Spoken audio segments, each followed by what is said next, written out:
ruhna kaambe ku masyarakat anti pemberian sembarangan.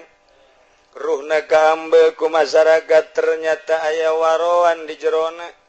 Horenganan deket ka Gusti Allah sieun besi salah, sieun ngadahar riba, sieun ngadahar subhat, sieun babarengan jeung jelema-jelema kitu lantaran di jerona aya rahasia Allah. Aya sirun min asrarillah yakni ma'rifatullah wa rasuluh. Atuh ku batur ge sanajan eta wadahna jasad goreng cumplang-campling malah maka deuleuna ge teu berseka tetep bae cak batur bagus sama ti pancawarna ieu mah. Pancawarna ieu mah sanajan kurungna tina kirai tetep pancawarna bae.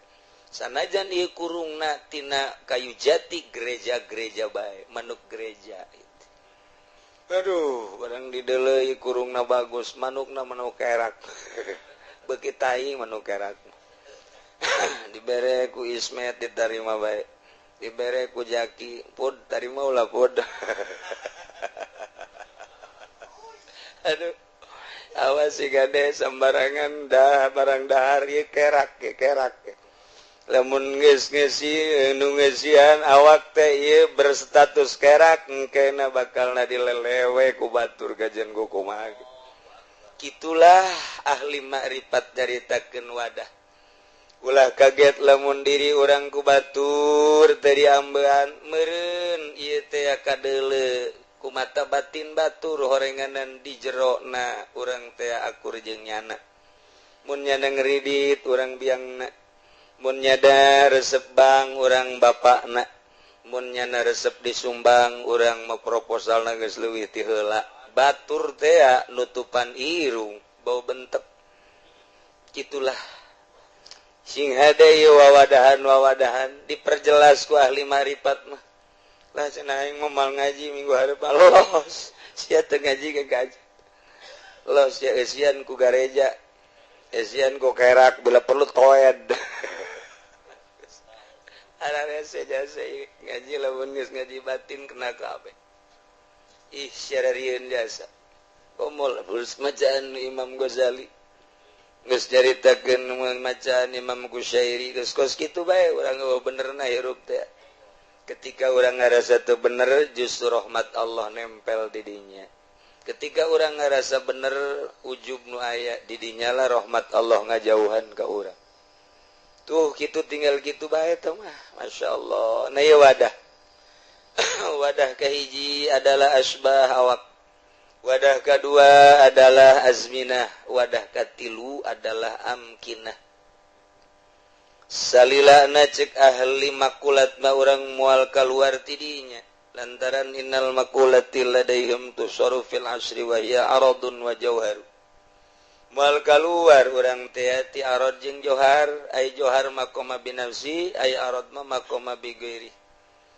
Geus atuh urang teh moal kaluar ti arad pasti bae putih nu aya di urang nempel di awak urang. Kasep nu aya di urang nempel di beungeut urang. Kitu keneh goreng nu aya di beungeut urang eta ge nempel arad ngaranna. Jangkung nempel di awak urang arad ngaranna. Geus awak urang sabeuleuh gejerna ngaranna johar. Eta johar jeung arad eta nu kitu maujudat mumkinat. Johar jeung arad kabeh ge lain Allah sebab Allah man wajibul wujud. Tah kulantaran sakitu salilana urang teh moal kaluar ti johar arad aya deui di Karaong johar teh lembur. Lembur johar tah mah. Nah, ieu amkinah ieu. Sarwa ta'zumu biqadri ma yaqa'u fiha. Agung tempat eta ku ukuran nu terjadi. Ku kadar nu terjadi di eta tempat. Tina naona minat taati tina ibadah ka Gusti. Semakin dipakai ibadah tempat eta semakin luhur tempat eta martabatna. Pakai ibadah luar biasa, luhur luar biasa, makin mantap, makin luhur. Pangluhurna mana Gusti? Pangluhurna Jabal Arfah. Gunung Arfah, 5 gunung di Mekah. Anu mual kaluar tina sejarah anu sangat dahsyat. 5 gunung. Hiji Jabal Arfah. Nomor kedua Jabal Abi Kubais. Nomor katilu Jabal Nur. Nomor keempat Jabal Sur.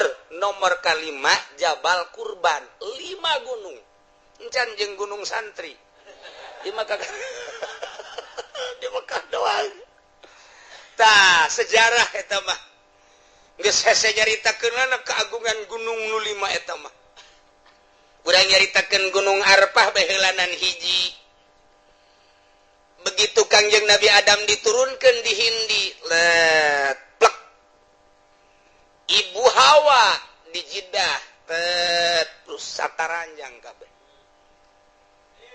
sataranjang teu meunang make ampok-ampok acan begitu dek make ampok-ampok acan cak Gusti ikhla ya Adam tama sorga teu meunang dibawa ka dunia ke mun sia asup deui ka sorga pake sadaekna pungan anjeun maksiat ka aing turun sataranjang langsung sujud plek tidinya lah ngalir cai mata jadilah kali lantaran pohara jasa cerik da Kangjeng Nabi Adam tah eta teh begitu ku Gusti Allah tadarruna jeung khusyukna jeung taqarrubna dedeketan jeung kaduhungna geus pohara jasa sehingga moal balik deui kana maksiat ka Gusti irpa ya Adam udang mulai maka ampok-ampok Kangjeng Nabi Adam kitu keneh Siti Hawa gajang caritana bae iya Adam panggihan pemajikan anjeun di Gunung Arafah Mekah iya Hawa panggihan salaki anjeun tuh di Arafah Masya Allah daratang kabeh di mana Arfah teh kan jelema kakarak 2 neuk nanyakeun ka saha pancan aya Pak Komarudin harita mah encan neuk nanyakeun ka saha kakarak 2 dah lempang masing-masing menuju dititahan Gusti Allah ke Gunung Arafah ya nyasak tugas malaikat Jibril tadi jalan cek malaikat Jibril kadieu jalan cek malaikat Jibril dituduh-tuduh ku malaikat Jibril leuwih ti heula Kangjeng Nabi Adam datang ke Gunung Arafah naik langsung ke luhur tidinya neuleuan saputerna Kangjeng Nabi Adam ditinggalian mana iwa aya ti jauh tuh ingki oh itu istriku tercinta Masya Allah langsung melambaikan tangan Hawa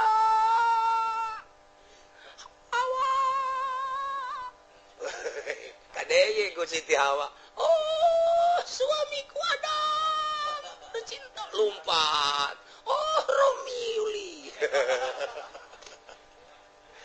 aduh Masya Allah langsung pelukanlah di dijak Sit Kangjeng Nabi Adam turun seetik di luhur Siti Hawa naik didinyalah pertemuanana langsung patangkep etalah disebut Jabal Rahmah lantaran deudeuhna Kangjeng Nabi Adam jeung nyaahna Siti Hawa kumpul di Gunung Rahmat di gunung di luhur batu disebut Jabal Rahmah disebut Arfah lantaran Kangjeng Nabi Adam mengenal ka Siti Hawa ti kejauhan Siti Hawa mengenal Kangjeng Nabi Adam ti kejauhan dipertemukanlah di batu eta disebutlah Arafah ketika nyebut Arfah perkenalan sangat kenal kapanggih didinya ketika nyaritakeun rahmat dedeh jeung nyaah kumpul didinya kitulah kisah Jabal Rahmah antak lamun nunggis ka Mekah naik ka luhur aya tugu tah tidinya turun Kangjeng Nabi Adam tah lamun urang geus ka Mekah mah aya belah kanan tah tidinya aya batu didinya lah nu dipake wukuf ku junjunan alam Kangjeng Nabi urang Kangjeng Nabi Muhammad sallallahu alaihi wasallam didinya ku ari penggede dunia raja-raja tamu raja ketika wukuf tahunan didinya lah diurut pertemuan Kangjeng Nabi Adam kitu keneh Kangjeng Nabi urang teu bisa sembarangan sahabae kuari mah urang moal bisa wukuf didinya paling ge sebelum hari wukuf urang keliling heula oh ieu tempat Kangjeng Nabi wukuf teh turun tina tugu naik ti dia saeutik ayalah didinya batu didinya jadi lain di luhur pisan handap Jabal Rahmah mah kuari setiap nu kaditu pasti ka Jabal Rahmah turun ke handap aya onta di rarangkaian dipoto cepet dibawa ke Indonesia. Inilah aku sedang di Arafah. Kenangan. Ya Allah, cukup dicatat ku malaikat hayang dicatat ku fotografer. Masya Allah, diabadikan. Di sorga nama geus dihapus lantarannya na ria. Di dunia nama aya kene we di Gunung Arfah. Aduh, Gusti ngeri. Tapi ulah sieun ku kitu tetep bae ka Mekah bae. Urusan Allah tah mah. Nah iyalah Gunung Arfah kakarak duaan jelema. Karak duaan. Moal aya pasini tanah tamatungan duaan. Allah satu jang maneh kabeh moal aya. Kuari pasini soteh di kota pasini sameter ge datang ka sidang-sidangan. Di Jakarta mah sameter setengah meter ke datang ka sidang. Di lembur ge kuari mah lantaran kitu pagerna pager ngalah ka ditu 20 cm ribut luar biasa. Baheula Kangjeng Nabi Adam mah duaan eueuh nu ribut. Nu ribut lega jasa. Terus tidinya anakan Kangjeng Nabi Siti Hawa teh dua sajodoh abeh tereh sajodoh ngan cara kawina di kitu silang adina kawin ka tetehna nu tetehna engke nu kakana kawin ka adina set panjanglah dongengna di surat Baqarah. Duku kurang geus kaliwat. Iraha cenah kiai, atuh emang otak sia mah kos kitu. Aju pohoan deui bae. Geus kaliwat pan surat Baqarah teh. Kepe balik deui mun panjang umur sia tapi aya mah panjang bae meureun. Aduh. Parawan we ngaji teh. Tuh, gitulah. Eta lah Gunung Arafah. Eta mah geus hese nyaritakeun keagungan Gunung Arafah mah. Setiap jelema nu wukuf di dinya geus aya jaminan sorga. Ya Allah ya Rabbi. Pokona mah saha jelema nu wukuf di padang Arafah tah deuk babacaan, deuk diuk bae, deuk lelempangan, deuk lempang bae pokona mah. Deuk ngobrol bae ge asal pas wukuf di padang Arafah nyana niat wukuf geus dosa kabeh diampura. Eta mah geus diampura bae ulah omong. Kita kumulia-mulia na Arfah. Ulah loba omong yang ulah sudon. Pokoknya si ada HS bae ge. Cak urang dia HS ge. Cak urang itu mah sepatan mengees bae. Diampura bae. Teh kudu babacaan asal diuk geus cak Allah teh geus diampura bae tah mah geus ulah loba omong yang ulah sudon. Masya Allah. Eta moal agung Arfah teh atuh lamun teu kitu mah. Kitu mah kudu husu, kudu babacaan, kudu takarrub jasa ka Allah. Atuh tah teh kudu di Gunung Arfah tah mah di Gunung Karang ge jadi. Tah mah di Gunung Karang ge jadi ieu mah kumulyana Gunung Arfah. Jelema ngobrol bae ngarokok geus di dinya geus. Ngadu bako geus di dinya. Dihampura bae. Prakaju ka ditu urang ngadu rokok deui. Ieu keur carita keagungan Arafah. Keur carita keagungan atuh moal disebut agung. Ai kudu husuan mah. Nu teu husu ge asal wukuf di Arafah hampura beres geus. Yakinkeun eta kos kitu geus. Agungna Arafah. Ieu tempat lain sambarangan. Hiji teta jeung sajabah-sajabana sajabati Arafah. Ya Musdalifah, ya Mina, terus ya Pak Masjidil Haram. Urang menyaritakeun Masjid Haram.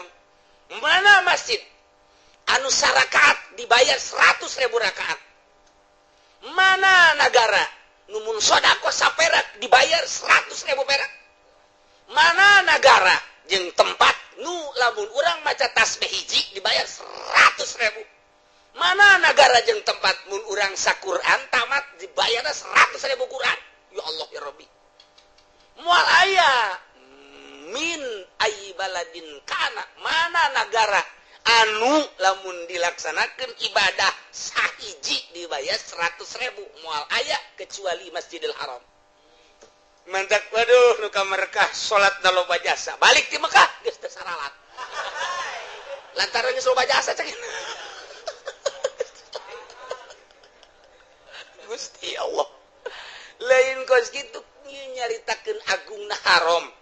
Agungna naon kitu ngaranna tempat naon sababna lantaran di Masjidil Haram aya Baitullah cek Kangjeng Nabi innaki la khairu ardillah sanyana anjeun wahai tanah haram pangmulyana bumi Allah laula anni ukhrajtu min kilamun kaula tadi usir ti anjeun ku urang-urang Mekah lemah kharajtu kaula ge moal kaluar cinta kaula ka anjeun luar biasa dedeh kaula ka anjeun luar biasa lima ya Rasulullah ya Muhammad lantaran aya Baitullah inna awwala baiti wudi'a lin-nasi lalladzi bi Bakkah mubarakan wa hudan lil alamin fihi ayatum bayyinatum maqamu Ibrahim wa man dakhalahu kana Quran tabang nu ngajelaskeun inna awwala baitin pangheulana bangunan wudi'a lin-nas anu diparantikeun pikeun manusia lalladzi bi Bakkah niscaya nu aya di Bakkah Baitullah ngaranna bahasana Mekah Bakkah haram eta keneh lalladzi bi Bakkah mubarakan pinuh kabarokahan Mekah mah beh luar biasa khususna keur urang Mekah umumna keur balerea wah hese nyaritakeun keberkahan Mekah mah unggal poe nu berkunjung ka ditu masuk ke carita keberkahan dunia nu jualan tasbih bisa kabeli baby band bisa kabeli Lexus bisa kabeli imah urang Mekah teh jualan sunan susur bae ge jualan susur mubarak di keur carita duniana keur carita akhiratna masyaallah di samping eta wa hudan lil alamin dituduh pikeun manusia petunjuk pikeun manusia sebab Baitullah eta adalah pusar dunia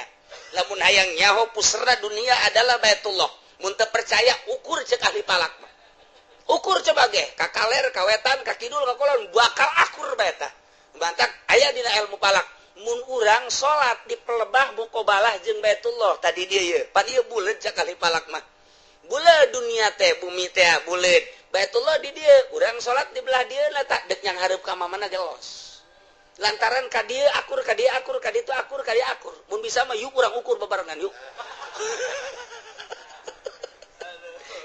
gitulah cek ahli palak ialah wahudan lil alamin wa man dakhalahu kana amina sahaja lemah nu asup ka dinya aman dunia akhirat baheula malamun aya jelema di udag-udag asar sup ka Baitullah aman baheula malamun turis di udag-udag asup ka Baitullah aman fihi ayatum bayyinat di Baitullah aya tanda anu jelas naon maqamu Ibrahim aya maqam Ibrahim Makom Ibrahim teh lain kuburan Kangjeng Nabi Ibrahim tapi tapak tangan, tapak kaki Kangjeng Nabi Ibrahim. Urut naon? Urut esteger. Ketika Kangjeng Nabi Ibrahim dititah ngabangun Baitullah dikenekan ku putrana Kangjeng Nabi Ismail. Ketika geus teu katotor ku leungeun, maka Kangjeng Nabi Ibrahim nyokot batu dipake esteger. Ngan esteger eta mesinan naon bisa naik sorangan. Bisa naik sorangan ngeng ka dieu engke lamun deuk jokot adu ka handap turun ka handap lamun ka belah ditu muter ka dieu waduh urang lamun boga kos kitu mantep biasa eta batu esteger sempang sorangan ilah mukjizat Kangjeng Nabi Ibrahim alaihis salam bagi nu geus ka Mekah bakal ningali aya tapak suku tapak dampal padahal mah emaknya ka batu bisa nyeglok kitu jamoal kudu nama numun nyeglok mah paling ge ka naon gitu garana ka endut lempung ka karek ieu batu tapi aya tapak plek geus sabaraha kali bahkan 10 kali eta deuk didoser moal bisa setelah didoser di zaman Raja Pahat paeh nu ngadoser didoser deui bulan kemudian potong doserna paeh deui didoser deui maksudna neuk ngahalangan emang urang Arab kitu teu percaya kana ditinggal begitu didoser potong paeh geus sabaraha puluh teh nu paeh teh teu bisa datang ka kuari tetep diamankeun ngan berusaha dek dibongkar bae ku Raja Pahat tapi teu bisa bae sebab naon Quran teh mah mun eueuh eta Quran berarti eueuh lamun eta datang ka bisa didoser eueuh berarti makom Ibrahim teh urang mun maca eta kumaha fihi ayatum bayyinatum maqamu Ibrahim di Baitullah teh aya tanda nu jelas dalil anu nyata yakni maqam Ibrahim urang ka ditu mana maqam Ibrahim mata teu bisa didoser tah mah lantaran Al-Qur'an nu ngajelaskeun pararaeh bae tuh iyalah tempatnya ta'zumu biqadri ma yaqau fiha min at-ta'at ka Jabal Arfa wal Masjidit Salasah hiji Masjid Haram 100.000 dibayarna Masjid Madinah 500.000 Masjidil Aqsa 100.000 100 tak eta lah masjid-masjid nu tilu nu mantak gitu salian ti masjid eta mah biasa-biasa tapi lain berarti biasa teu boga nilai tetep bae boga nilai ieu keur carita wawadahan ya ni gunung anu hiji Arfa di samping anu opat Jabal Abi Qubais dongengna panjang Jabal Abi Qubais Jabal Nur Jabal Sur Jabal Kurban eta ge patulapat tali jeung para nabi kemudian Masjid anu tilu Haram Madinah kemudian Aqsa sumal Masajidil Baqiyah wa Zawaya wa Khalawatil Auliya jeung paranti khalwah para wali teh di hiji tempat nya nama ulah kajamah ku jelema khusus yang dirina bae seolah-olah pepegatan jeung dunia jeung makhluk boga tempat khusus bae paranti takarrub tadarru jeung Gusti zikir ka Gusti eta lah tempat khalwah ngaran ai urang mah tempat khalwah teh jeung jahe ulah kanyahoan ku sasaha boga di puncak hiji di Cianjur hiji di Bandung hiji di samping nu di imah ge khusus make AC lengkap teu meunang teu nu kolot ge teu meunang nyaho teh mah ieu gudang belah ditu aya kamaran saeutik deui eta mah urang mah kos kitu khalwahna jeung memek bae teu eureun-eureun ya Allah ya Rabbi mah khalwah jeung Allah jeung kos kitu mah rudu barang bau teh mah tuh ya Allah ya Rabbi nah iyalah lamun eta ku urang terus dipake ibadah mulia ulah eta kamar urang di imah urang aya sabaraha kamar dihususkeun bae paranti ibadah ka Gusti Allah coba ge lain deui karasana asup ka kamar itu asup ka kamar ieu asup nu paranti urang ibadah lain deui rada muringkak bulu ya engke ge sok aya bae tah kutrak-ketrek beda lamun urang sering udang peuting di kamar eta dikhususkeun coba ge urang keur hes ye urang biasa udang jam 2 atau setengah 3 tetep bae engke aya nu ngusapan ih naon ieu tiis mah mah ulah dikira eta teh hadam-hadam urang maca sholawat aya hadaman urang maca Quran aya hadaman urang maca tasbih aya hadaman asal eta kamar khusus paranti ibadah bae lamun deuk bae asup pamajikan urang ka dinya aju sataranjang cek malaikat mah lain deui pemandangannya waduh jadi rusak ieu cek malaikat ieu lain deui bae ada kudu boga kamar khusus mantak Kangjeng Nabi ka Jabal Nur khusus lamun Syekh Abdul Muhyi pamijahan ka Guha lamun Syekh Jafar Swadi ka Gunung Haruman terus boga tempat kholwat tersendiri eta teh makin dipake ibadah makin mulia makin letak ieu keur carita tempat nah di imah urang ge mantak naon lantaran waktuna zuhur wallah